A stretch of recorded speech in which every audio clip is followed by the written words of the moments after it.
Welcome to the Mobile Workforce Podcast, where we sit down and have real conversations with business leaders that have been where you are. During these interviews, we'll dive into what it takes to improve systems and champion processes that maximize performance. Each week, our trailblazing guests share their experiences and understanding of the workforce to help inspire change, challenge our thinking, and share what it takes to successfully travel the road to profitability. Now here's our host, co-founder and chief evangelist of About Time and WorkMax, Mike Merrill. Hello and welcome to the Mobile Workforce Podcast. I am your host, Mike Merrill, and today we are sitting down and excited for this conversation with Mr. Jason Parker. Jason is the president of Parker Financial and also the author of Sound Retirement Planning and a host of the Sound Retirement Radio. So, Jason, lots of hats you're wearing there. You're also a founder of the Retirement Budget Calculator. Today we wanted to talk about retirement planning for everyone. And so, Jason, we appreciate you jumping in and helping shed some light on this topic. Mike, thank you so much. What an honor to be a guest on your show today. Thank you for having me. Yeah, you bet. We're excited. This is a different one. We've never had anyone with your skill set on the podcast. So we just wanted to bring something a little extra to the listeners that might help them in their personal lives as well as their business. Yeah, this is great. You know, retirement planning, it's one of the reasons that so many people work so hard is for this dream, this ability to be able to retire one day. And so the earlier people start thinking about it, the better. But a lot of the work that we do these days is these folks that are within 5 years of retirement. Great. Yeah, that I was just going to ask you, what type of timeline should people be focusing in on to make sure they're not late to the party? Oh, you know, the sooner the better. I had the chance to talk to some high school kids recently, 17, 18 years old. And I explained to them, I said, you guys, if you can just save $200 this month and then add $200 a month for the next 40 years, so it gets them out to 57, 58 years old, right? And then if they invest in something like the S&P 500 index fund that has, the S&P 500 is averaged about 10% per year. Those kids, by the time they're 57, 58 years old, they're going to have over 1.1 million if the market averages 10% per year over that 40-year period of time. But if they wait 10 years to get started, if they wait till they're 27 to start saving that $200 a month, they have only about $398,000. So time is your friend, and not only time, but this is another key element to this, volatility is your friend the younger you are. So when you hear all this bad news about, you know, bank failures, inflation and interest rates and market volatility, that should be an indicator for the young people to get as much money in as fast as they can, because that just means they're going to have that much bigger pot of money at the end. They get to dollar cost average into the volatility. Yeah, getting that multiplier working for them early, right? Yeah, Albert Einstein says the eighth wonder of the world is compounding. You know, this idea of compounding. Get your money in there, get it working. Don't be afraid. Don't take this fear-based approach to living your best life. Yeah, I love that. You're talking about a bite-sized amount of money that any of us probably negligibly spends, whether it's, you know, coffees in the mornings, donuts at lunch, the extra tub of ice cream that you might pick up. That stuff can add up pretty quick to $200. So that's a great target, I think, for any of us to focus on. Yeah, and then you're a millionaire at 58 years old. You know, that has been the American dream for a lot of people, is to get to that millionaire status. But like I say, 10 years of time makes a big difference. So there's people out there that you're probably listening to your show that are within 5 years of retirement. They're like, I don't have the time anymore. And those are the folks that really need, you know, a lot of times when you're 55 years old or so, you're earning the most money you've ever made in your life. The kids are hopefully out of the house and you're just about finished paying for college. And this is go time. This is time to really sock it away and get as much money set aside as possible. Yeah, so that's a great point. It's like the old phrase, you may have heard this before. They say, when's the best time to plant a tree? And they say, well, 30 years ago. And the second best time is now. That's right. Yeah, that's right. It's never too late to start, and every little bit helps. Yeah, so when you hear the term, or when we all hear the term, and I know most of us have heard this, retirement vehicle, what exactly is the right vehicle for people to start putting that $200 in a month that they're saving, if that was the amount? Yeah, if you're young and you've got a lot of time on your side, you want to be in the market. You want to be in equities. You want to be investing in businesses. And there's a big difference. People are confused about what investing means these days. People confuse investing with gambling, investing with speculation. What I'm talking about is not going out and buying crypto or taking your money down to the casino to put it on the roulette table. That is speculation. That's gambling. When you're investing in businesses, what you are doing is you're saying, I believe that people are going to continue to produce goods and services that make our lives better. And you've got the smartest people in the world running these businesses, and there's a profit motive, right? We live in a capitalist world, which is a good thing. People get rewarded for bringing value to people's lives. And as a result, they grow those businesses. Now, you don't have to buy individual stocks to do this. You can buy a low-cost index fund, something like the S&P 500 or the total U.S. market index, and own all of these companies, benefit from all of this brain power, all of these people going to work every single day to make your life better. So that's what I would encourage people to do. Don't get caught up in this idea of trying to buy gold and silver and speculating on crypto and some of these other things. I know it's a very popular topic these days, and I know some people have made a lot of money, but that in my mind is not investing. That's speculation. That's gambling. And we want people to be investors. Yeah, that's a great designation to draw. And I completely agree with your approach. With that, what amount of money, what do you think people need to be focused on as figuring they have enough to actually retire comfortably? Oh man, I love that question, because that's the number one question that everybody's asking. Have I saved enough? Can I afford to retire? Are we going to be okay? And that is the reason that I invented the retirement budget calculator. See, I've been doing my podcast and writing the books, and we've got over 1 million downloads now on the podcast. So it's become very popular. And so we've been educating people for a long time. But the question I had was, how can we go beyond education? How can we actually help people put pen to paper? And if you're out there creating your own spreadsheets, you could make an error in a formula that could really mess you up. So I invented the calculator to help answer this question: have I saved enough? Are we going to be okay? And what makes it so much different than the rest of the world, most of the finance world is focused on withdrawal strategies and what percentage can you take out of your portfolio. But if you really want confidence heading into retirement, the most important number you need to know is how much do you spend? Because when you understand how much you spend, then that will help determine whether or not you've saved enough. So just real simple math. Let's say you find that you spend $40,000 a year. That's how much you need to take from portfolio withdrawals. Well, the research tells us that something called the Trinity study says that if you take your annual spending, multiply by 25, so 40,000 times 25 would say that you need to have about $1 million invested in a 60% stock, 40% bond portfolio to be able to take inflation-adjusted income from that portfolio for the rest of your life. And that's a real simple rule of thumb to help people know if they've saved enough. How much do you spend? And then multiply that by 25. Now, in America, we've got some cool things like Social Security, and some people have pensions and they have 401ks, and they've got all this other stuff that mixes into that. But once you take into consideration your Social Security and maybe any pension income you have, and then you compare that with your spending, that's the key there. You need to understand the spending, and then you can start working in all these other income sources. A lot of people have rental properties, and that helps produce some cash flow for them. But at the end of the day, retirement's all about cash flow. It's all about making sure you have enough income coming in to cover your expenses. Yeah, so when you use that number 25, what's calculated into there is the average life expectancy, because that's another factor. If you're healthy and your grandparents, your parents lived into their 90s, I mean, you've got to plan for more, right? Well, that's a great point. One of the things we do in the calculator, so retirement can be broken down into really 3 simple numbers that you need to understand. Number 1 is how long are you going to live? Number 2 is how much have you saved? And number 3 is how much do you spend? When you know those 3 numbers, and that's what the calculator does for people, is it helps them understand those 3 numbers. But in the calculator, you put in your birthday, and then we use the Social Security mortality tables to give you a starting point for life expectancy.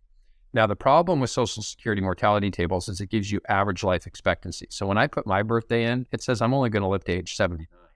My grandfather, he's 95 and he's still alive. So we allow people to put a hereditary adjustment in there. So if everybody in your family lives to age 92, you might want to adjust life expectancy to match up more with your health and your family history. And then if you really want to be conservative in your planning, you would plug in maybe age 100 for your life expectancy.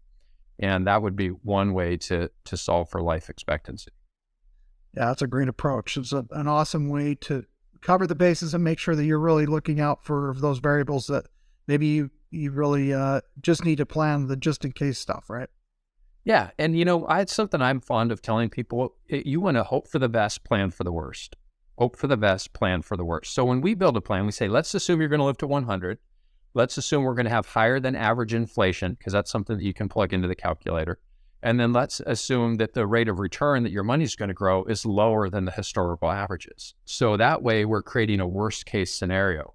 And then you can start to model different things. You can say, well, what if we retire sooner? What if we retire later? What if we get a better rate of return? What if we get a worse rate of return? What if somebody needs long-term care? What if somebody dies early? I mean, once you get a baseline in there, you can really start to stress test your plan. And in the calculator, we allow people to create different models so they can go through this and really understand what the numbers are going to look like for them. On our YouTube channel, the Retirement Budget Calculator YouTube channel, I created a video that uses 2 free tools to show people how to optimize their Social Security. For some people, when they start Social Security, you can start it as early as 62 and as late as 70. But for some people, when they start Social Security, it can be a game changer in terms of how long their money's going to last. And so I created this video to show people how they can come up with an optimized Social Security plan to get the most money out of Social Security over 2 people's lifetimes. Yeah, that's a great tool as well. I know, on the things that I've seen and the limited background I have in this, I know, if you take it at 62 versus 65, you're going to take a haircut on, what, like to your point, there's not as much money available for you. So if you live longer and you start taking it early, then you're going to run out of money before you run out of breath. Potentially, yeah. Social Security, it's inflation adjusted income. So it goes up every year with CPI. It's tax efficient income, and you've got survivor benefits and spousal benefits. So there's all these moving parts in Social Security. And then if you wait to start it after full retirement age, so for younger guys like us, full retirement age is 67 now. So every year that you wait from 67 till 70, you earn what's called 8% delayed retirement credits. And that's pretty good. It's hard to find 8% guaranteed anywhere, but Social Security offers it if you wait a little bit longer. And then there's the coordination of those benefits. Like, when should the husband start? When should the wife start? And here's one that people miss a lot of times. People say, my wife, she didn't work. She stayed home with the kids and just the husband worked. They don't realize that their wife is available for a spousal benefit based on his earnings record. So oftentimes, he might have, let's say, $2,000 a month available to him at 67. She's also going to be eligible for $1,000 a month as a spousal benefit just because of his earnings record. So there are a lot of nuances, but again, I don't want to overcomplicate this whole retirement thing because it doesn't have to be complicated. It really boils down to 3 numbers. How long are you going to live? How much money have you saved? And how much money do you spend? And the spending piece is the part that people have the most control over. You can't control inflation. You can't control what the market's going to do.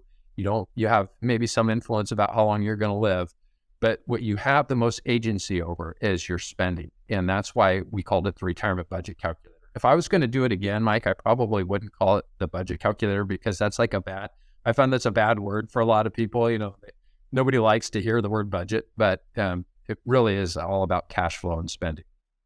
Okay, that's a great point. So tell me this, there are companies that have retirement plans, benefits packages, things where they're contributing, maybe they're doing a 401k match, so to speak. What's the difference between somebody who works for an organization that offers that versus somebody who doesn't? What do they need to be doing differently or uniquely in their given situation?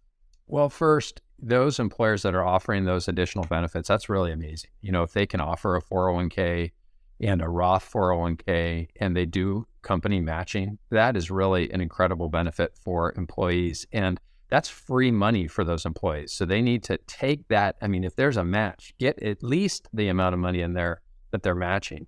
The rule of thumb has always been 10%, try to save 10% into that 401k. And that's if you want to be average. If you want to be above average, I'd say to put 20% in there and learn to live on 80%. And we want people to be above average. We want them to have an above average life now and an above average life in the future. We don't want people to just barely get by with their finances. It's not what you work so hard for in your lifetime. But the reality is there's a lot of people in America today that have saved very little money for retirement. They've kind of adopted this live for the day mentality. And that's fine if you plan on working until you're 80 years old. But most of us, especially in your industry where people are using their bodies physically, they don't have the ability to continue to work forever. Somebody like me that, is pushing paper around, I do plan on working for us. I can see myself working till 70 or 80 years old, not because I would have to, but because I believe in this idea of contribution. So there's something in our society today called the FIRE movement. Financially independent, retired early. You hear about these kids at 35 years old and they've saved $3 million. They're retiring at 35. I wouldn't retire even if I could, because I enjoy the work that I do. Warren Buffett once said, he said, do something you love and you'll never work a day in your life. That's how I feel about the work that we're doing. We're making a significant difference in the way that people can retire in America. And up until this point, there have been very few tools that have democratized retirement the way that we have. A lot of people can't afford to hire a financial advisor, or they don't have the investment minimums to work with an advisor. But we've designed this calculator that levels the playing field. It says, even if you can't afford a financial advisor, most people can afford the calculator. Now, just so your listeners know, the calculator is a freemium tool, meaning if you just want to track your net worth and have a really good detailed budget and use the time tab for estimating life expectancy, that's all free. So you can sign up for that for free. But if you want the forecasting tools that, incorporate the federal income tax projections into the plan and give you a future view of what that cash flow looks like, people have to pay for that portion of the tool. And it's either $9.95 a month or $95 a year to have access to it. But still, compared to paying $5,000 to a financial advisor to create a plan for you, that's a pretty good value. Yeah, that's awesome. I love that. So when you talk about these two camps of people, so there's ones that have, maybe their company has a program for them that's kind of in their face enough that they do it, right? Even if they don't know all the reasons why or why it's such a great idea, they do it because it's available in there. What are the risks that you see others taking that you would advise against that are not in that camp and they're kind of left to their own devices and maybe not doing a great job of managing that retirement? Yeah, well, one of the most important lessons you ever learn with your money, and everybody learns this eventually. You're either forced to learn it or you learn it by taking the initiative. But it is to tell your money where to go at the beginning of every month, so that when you get to the end of every month, you're not wondering where all of your money went. And that is called discipline. And one of my favorite quotes from discipline comes from a guy named Jim Rohn. Jim says, all men will experience pain, the pain of discipline or the pain of regret. The pain of discipline weighs an ounce and the pain of regret weighs a ton. So I would say that really the number one thing that people really need to get their hands on is just coming up with a spending plan at the beginning of every month. Husbands and wives need to sit down, they need to have this conversation, and they need to come to an agreement on what that looks like so that they're not arguing about their money, so that they can experience some financial peace in their life. One of the number one reasons causes for divorce in America today is because people are fighting over money. And it's because they've never learned this simple principle, and nobody teaches it to them when they're, in school or growing up. It wasn't modeled well to them by their parents, but they can change the future by taking that little bit of discipline. Another great quote is by Abraham Lincoln. He says, discipline is knowing the difference between what you want now versus what you want most. Discipline is knowing the difference between what you want now versus what you want most. What most people want now is they want to spend all of their money. But what they want most is they want a sense of security. They want to know that they're going to be okay in the future. And that's where that discipline comes into play. So if they don't have the 401k, they need to be thinking about things like IRAs, and just a regular brokerage account, someplace where they can invest their money, not just save their money. There's a big difference, Mike, between saving and investing. Saving is, you need to have some emergency savings on hand, 3 to 6 months worth of expenses, because it rains, and everybody needs to be ready for the storm. But you also need to become an investor. When you use the word when you become an investor, what you do is you become an optimist. You believe the future is going to be better than the present. One of my favorite quotes on that one is that despite our greatest efforts, things will continue to get better. And there really are a plethora of investment options out there for people, but they don't need to make it complicated. Again, low-cost index funds, open up an account at Fidelity or Schwab or TD Ameritrade, Vanguard, one of these big brokerage accounts, and just start getting money in there. Yeah, that's great advice. So I know you've brought this up a couple of times, like a Roth IRA. Tell us, what are the advantages of finding the right vehicle from a tax perspective versus just investing in, one account or another, or one brokerage or another? Yeah, so the question becomes, do you want to defer taxes into the future, or do you want to pay taxes now? And the reality is our country has more than $30 trillion of debt currently. We are up to our necks in debt in this country. And at the same time, we have some of the lowest tax rates in the history of our country right now. And those tax rates are scheduled to go up by default in 2026 unless Congress extends them. So the question you have to ask yourself is, do you believe taxes are going to be less in the future, or do you think that taxes are going to be going up? And not just kind of generally speaking, but for your specific situation. Some people, when they retire, they find themselves in a lower tax bracket. And so it does make sense to defer those taxes into the future if you're going to be in a lower tax bracket when you're retired. A lot of the people that we have met over the years actually end up in the same tax bracket or a higher tax bracket when they retire because they've done a good job of saving money. And so in those instances, that's where the Roth comes in, because the Roth says you don't get any tax break for putting the money in, but the money grows tax-free, and then it comes out tax-free as long as they're qualified distributions from the Roth. So you get tax-free growth and tax-free distributions. Another cool tool that a lot of people miss, and this is kind of like the best of both worlds. It's an IRA and a Roth combined into one, and it's called an HSA, health savings account.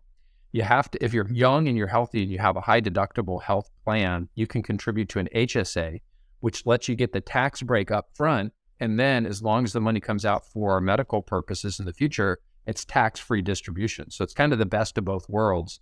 And yeah, you want to get the money into those accounts, but at a minimum, even if you can't do the IRA or the HSA or the Roth, just get a brokerage account open, become an investor, believe that the future is going to be better than the present, and become an investor. Yeah, become an optimist. Yeah, and there are low risk investments like SPACs fund or something, investing in T-bills or other things that are not so risky, like Apple stock or maybe something else, right? Yeah, let me ask you a question though. Why do you bring up that word risky, and you're a young guy, and you look like a young guy to me. Why would you be concerned about risk? Well, I think the biggest thing is you work very hard for your money. You mentioned putting money down on a roulette table or investing in crypto or something else that really, has a lot less backing. And so I think risk tolerance is something that everybody needs to assess for themselves. But to me, I worked really hard to get that money. I don't want to, quote unquote, invest it loosely in a high risk area. Boy, that's absolutely spot on. And what you just said is what I hear from so many people. The thing that I want to encourage, especially young people, to understand is the risk is not investing. The risk is sitting in a savings account and being too fearful about the future. The market's a volatile place. It goes up and down. Historically, over 10-year segments, it goes up about 7 of those 10 years is positive and 3 of the 10 years are negative. A mistake that people make is they try to get in and out of the market, and that actually kills long-term returns. Nobody in history has ever effectively done that. So anybody that's trying to sell you on this idea of getting in and out of the market is probably just trying to sell you on their services, not on this idea of being a long-term investor. Now, when risk becomes real is when you're about to use the money, when you're going to need it for the down payment of a house, or you're going to buy a new car, or you're going to retire, because now you're going to need the money. And one of the things we teach people is this idea of diversifying your money across time segments. So money you need in the short term is going to be more conservative, money you need in the next 1 to 3 years. But money you don't need for 10 years or more, that's where you have time on your side. time is the cure to the volatility of the stock market. The more time you have, the more risk you can afford to take. So the idea is to just match your assets with your liabilities and make sure that your time horizon based on when you're going to need the money is appropriate. So you're right, you should have some money that's low risk. But there's so many people out there that turn on the headline news at night and they consume all of this media that's happening on social media. And, you could really talk yourself into this idea that you should just buy gold and bury it all in your backyard because the end times are tomorrow, and that hurts people. And so I don't want people to think that way when it comes to being an investor. We've been through a lot in the last 100 years. Think about the world wars we've been through, all of the different military conflicts we've been through. Think about this global pandemic that we lived through, the financial crisis, the tech meltdown. We have come through all of these different things. There's nothing in history that shows that we're going to go backwards as a civilization. Some people believe that they're going to grow carrots and I'm going to bring a little flakes of gold and we're going to make an exchange. There is nothing in history that shows that we're going to go backwards like that. That is not a healthy view of the way that the world works. But there's a lot of people that are selling fear that are getting people to think that way, and it's destructive to their financial future. So I don't want them to become fear-based investors. Fear stands for forgetting everything is all right. Oh, nice. Haven't heard that one before. Yeah. So you bring up something else that's interesting, and I agree with you 100%. We are all survivors. If you're listening to this podcast, you've survived 100% of every experience you've ever been through in your life. And most of us can think of some that were pretty painful, but guess what, guys? We made it. We're here, and we're here enough that we're actually listening to a podcast where we're talking about these things. So I think that's a great thing to remember, and to be optimistic and to lean forward with optimism and positivity and a view of the future is bright versus a doomsdayer that says, I'm just going to play it safe all the time. And, what kind of life is that? What kind of life is that? That's the question. I mean, going around looking for the worst in humanity is no way to live. It's just not. I mean, we can give you safety and put you in a corner and give you a blanket and bring you 3 meals a day and, hey, you'll live to 100. But who wants that kind of life? We don't want that. Sounds like prison to me. That's what exactly. Right? Exactly. Yeah. Well, we'll keep you safe. Nobody can get to you. You can't get to anybody.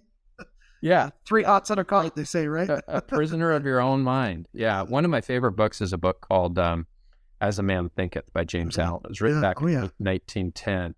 And, he had an interesting story. His dad was actually murdered right after they moved to the United States. And so he had to provide for his family. But the idea is so obvious in this book, and that if you plant tomato seeds, you grow tomatoes. If you plant corn, you grow corn. If we think of our mind as fertile soil that we're planting in, and we go and plant a bunch of weeds in our mind, we are going to grow a life full of weeds. And so you really have to take every thought captive. You have to protect what's getting into your mind, and then you have to have a game plan for how you're going to renew your mind.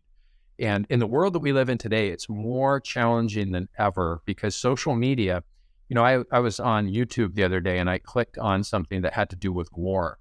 And now like every third video that shows up on my YouTube channel is all about war. It's like, how do I reset the algorithm? I don't want this much war in my brain, but.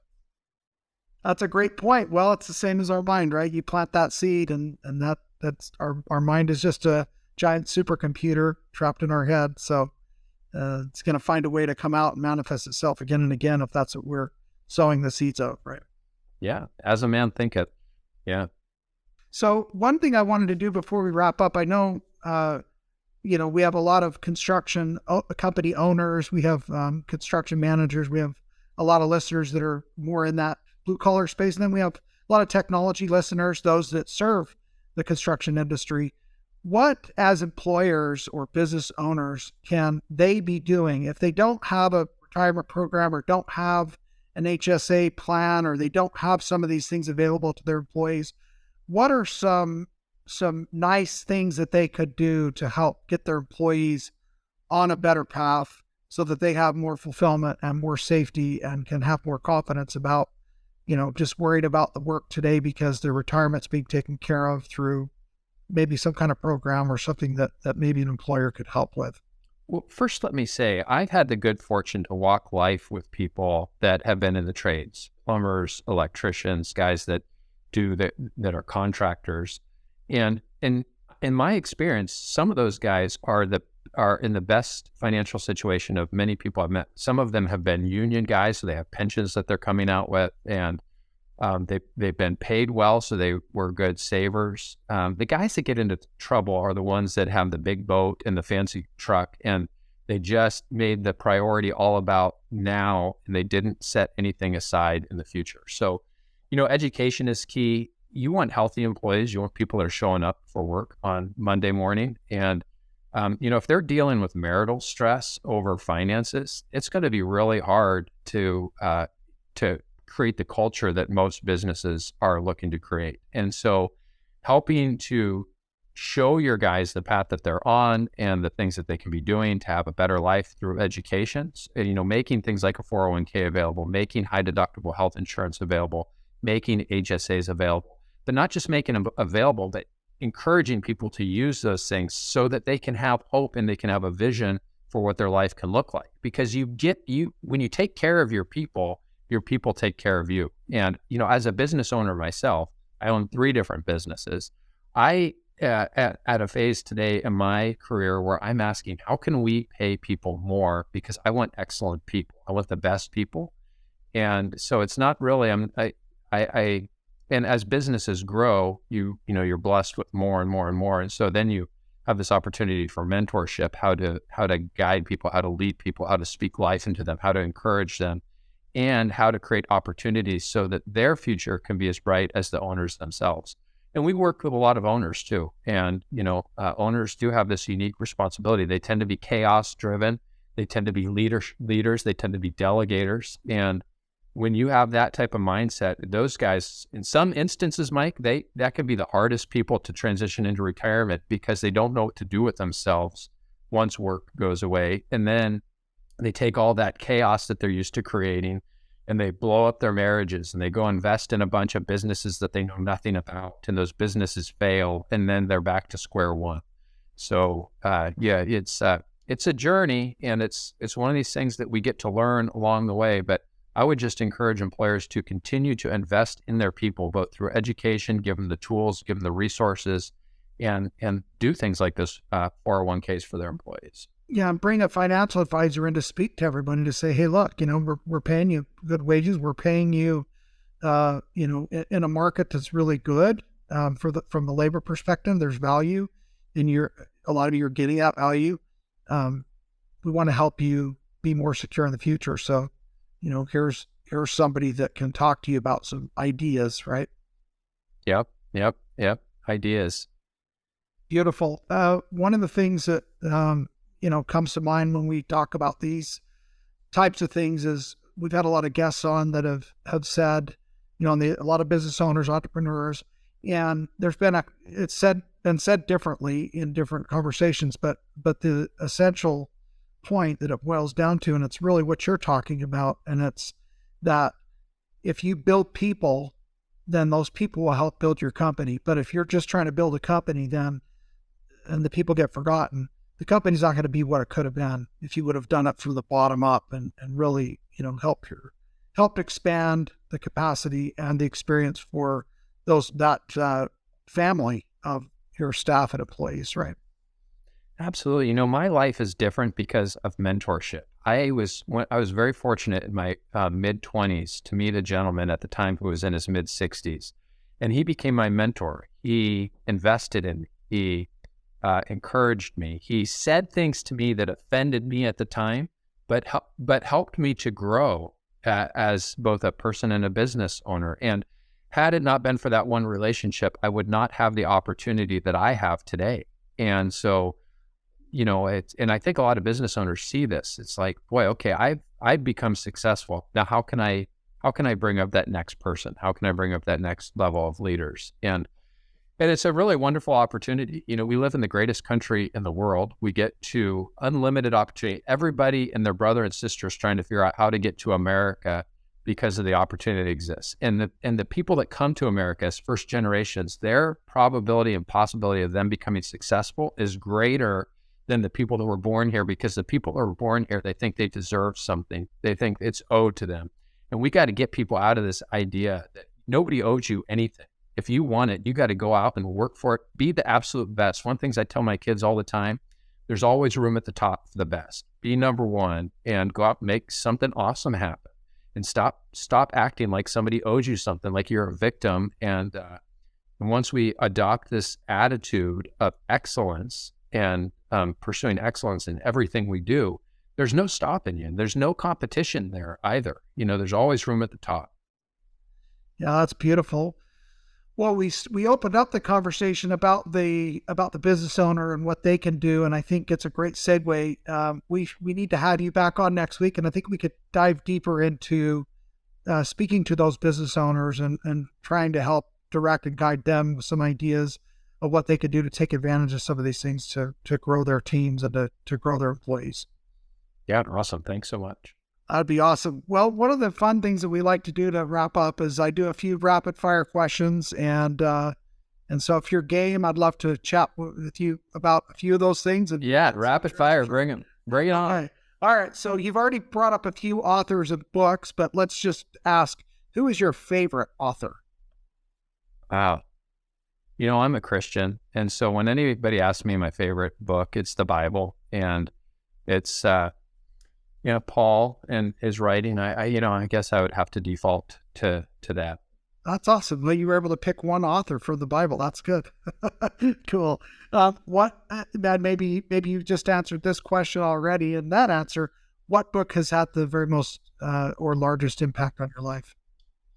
Well, that book by far has, because I was not always a Christian. I actually, I was raised in a Christian family, became an atheist in my early 20s, and then had the good fortune to know what it means to be the prodigal son and to turn away from this, this path that I was going down and find a new direction and have a personal relationship with Jesus. And that totally changed everything for me, because I had everything else in place. So absolutely, the Bible has been, and that relationship has been the game changer for me. But other books, As a Man Thinketh, we talked about with James Allen. Think and Grow Rich by Napoleon Hill. That one is significant. John Maxwell has some great books on leadership that I've read. And I think one of the books I'm reading right now is a book. It's actually about the future of medicine, and it's with Tony Robbins and Peter Diamandis. Peter Diamandis is a graduate from Harvard and MIT, and they interview people that are doing this really amazing things in the healthcare in the healthcare industry. And a friend of mine actually just recently had a hip that was really bugging him, and he had stem cells injected, and it totally changed. He was out skiing again, and just some really amazing things. Now, I'm not a doctor, but I'm just kind of intrigued by what's going on in the world of medicine and the opportunities that exist out there. Wow, cool. A lot of great books there. Hope people are taking notes. I've read many of those, and I'm going to agree with you on all those points. Yeah, the new one, that medicine one is called Life Force by Tony Robbins. I don't know if I said the title. I'll have to check that out. Yeah, I haven't read or heard about that one, so that's a good one. All right, so another topic. What was your first car? My first car only lasted 6 days. It was unfortunately, it was a late model. It was either 1978 or 1979 Volkswagen Bug convertible. It had been my stepmom's car. My dad told me I could have it. 6 days after I got my license, my dad said to come home right after high school, right after the day at high school. And instead, my buddy needed a ride home. So I thought, well, I can get him home. Zip over. Yeah. And then still get home. My dad won't know the difference. Well, it started snowing on the way home, and or as I was driving this friend of mine, and I rolled this Volkswagen Bug, ended up on the side in a creek, and fortunately nobody was hurt. Somebody came and rolled us back over, and I actually drove that car home. But yeah, that was not a fun day. My goodness, and a convertible too. Boy, that's I know. Very fortunate that. Oh man, we were lucky. Wow. Okay, well, in that same line of thinking, so if there were a zombie apocalypse, okay, so this tragedy actually played out, who would you want next to you if that was happening? I'd want my son. My son, he's 17 years old. Okay. And the guy is at the gym every day. He looks like a professional bodybuilder. He's strong. He and I used to play paintball together when he was younger. And I would want him. There's nobody else I would want to have my back than him. He's strong. He's confident. And he'd kick some butt. That's awesome, Jason. I love that. I mean, I've heard Chuck Norris, Dwayne "The Rock" Johnson, but your son, that's pretty cool. All right. So just last thing, we did kind of a little game. You and I assigned each other a word to try and use. How did I do it using your word, and what was it? Oh, my word was amazing. That's the word that you had to use. And I'm not good at hearing it. I was listening for it after you prompted me. But I can't score you because. All right, that's okay. I guess what it's revealing, maybe I'm not as good a listener as I thought I was. It's probably all of us could do a better job of that. So yeah, I did. I used the word you assigned me, and then I assigned you the word plethora, and you did use it. So I did. Oh, man. You actually used it twice. You kind of restated it, so that's good. You got double points. So good work. All right. Well, with that, I guess the last thing I would like to just check in with you on is there anything you want people to walk away from this conversation with, aside from the zombie stuff and the other things? Yes. The most important thing I want them to walk away with when it comes to their financial future and this idea of retirement is that it doesn't have to be scary. It doesn't have to be an unknown. Get the education and use the tools and start. There's a verse that says, where there is no vision, the people perish. So we want people to have a great vision for their life now. We want them to have a great vision for the future. And we want them to have a plan. And a plan is different than a strategy, but a plan is going to help them know that they're going to be okay. And ultimately, when we create this for people, we create clarity of purpose so they know what's most important for them. We create the confidence to know the numbers are going to work. They get to experience freedom from fear, and freedom from greed, and they can go out and live their best life with the people that are the most important to them and make a difference in this world that we live in right now today, where it is so important for people to step up and become mentors. And, we've got this young generation of kids in our country that are confused. There's just a lot of confusion, and we need people that will be excellent and model excellence. And that's what I would hope to leave people with. Beautifully stated. Well, I appreciate that, and I know our listeners will as well. And thank you for sharing your wisdom and your vision, and also your expertise. I think they brought a lot of value to our listeners today. Thanks, Mike. Man, I appreciate it. This has been fun. Thank you for the opportunity. You bet, Jason. Thanks for joining us, and we'll do another episode next week and talk a little bit more about the construction business owners and what they can do to invest in their people. Thanks so much. Awesome. Take care. We'll catch you later. Thank you for joining us today on the Mobile Workforce Podcast, sponsored by About Time Technologies and WorkMax. If you liked the conversation we had today, or were able to learn anything new or helpful, please make sure to follow us on our WorkMax page on LinkedIn and on Instagram at WorkMax_. And subscribe to the show on iTunes or your preferred podcast platform so you will never miss another insightful episode. Also, if you enjoyed the podcast, please leave us a 5-star rating and review and share the show with your friends and colleagues. Your support means the world to us and will allow us to continue providing impactful information with others looking to improve their results in their business and, in turn, their life.